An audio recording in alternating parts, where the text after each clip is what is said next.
Telomere, what is telomere?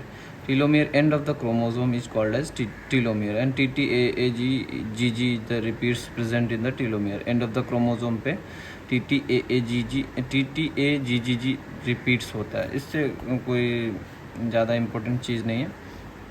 तो होता क्या है कि आरएनए प्राइमर्स जो है एंड ऑफ द रेप्लिकेशन में आरएनए प्राइमर्स जो है रह जाता है डीएनए रेप्लिकेशंस में के प्रोसेस में. पहले आरएनए प्राइमर्स लगता है और डीएनए प्राइमर्स लगता है और जो कि आरएनए होता है, ठीक है ना, जो कि primase enzyme DNA primase enzyme की हेल्प से जो है RNA primase enzyme leading strand में एक सिंगल आरएनए प्राइमेज एंजाइम होता है और लैगिंग स्ट्रैंड में बहुत सारे आरएनए प्राइमेज एंजाइम बार बार एक्ट करता रहता है. तो जब भी हटाते हैं आरएनए प्राइमेज एंजाइम तो गैप रह जाता है, ठीक है ना.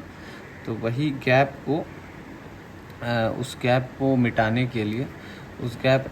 के लिए टेलोमेरेज एंजाइम जो है काम करता है, ठीक है.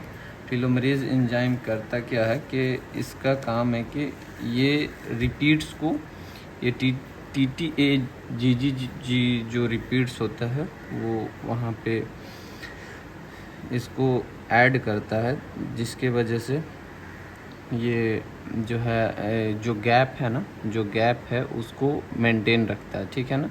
और जो कि रिस्पॉन्सिबल होता है डीएनए का शॉर्टनिंग को बचाने से. जो भी स्ट्रैंड है, जो भी डीएनए का लेंथ है उसको शॉर्टनिंग से बचाने के लिए टेलोमेरेज एंजाइम जो है रिस्पॉन्सिबल होता है, ठीक है ना.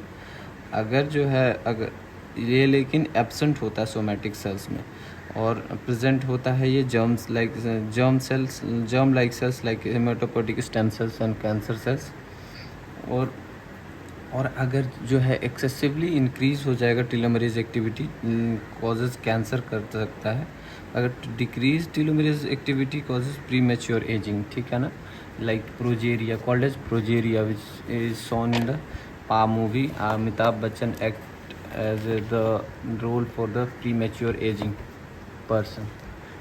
और जो कि एक टारगेट डेवलपमेंट भी हो रहा है, target for the drug development of anti cancer drug भी हो रहा है.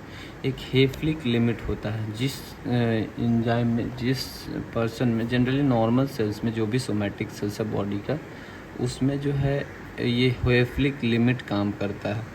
जो कि अगर एब्सेंस रहेगा, एब्सेंस ऑफ टेलोमेरेज एक्टिविटी होता है, क्योंकि टेलोमेरेज एंजाइम्स नॉर्मल सेल्स में एब्सेंट रहता है जो भी सोमैटिक सेल्स है. सिर्फ ये हेमाटोपोइटिक स्टेम सेल्स और जर्म सेल्स लाइक में cancer cells, many cancer cells में प्रेजेंट होता है.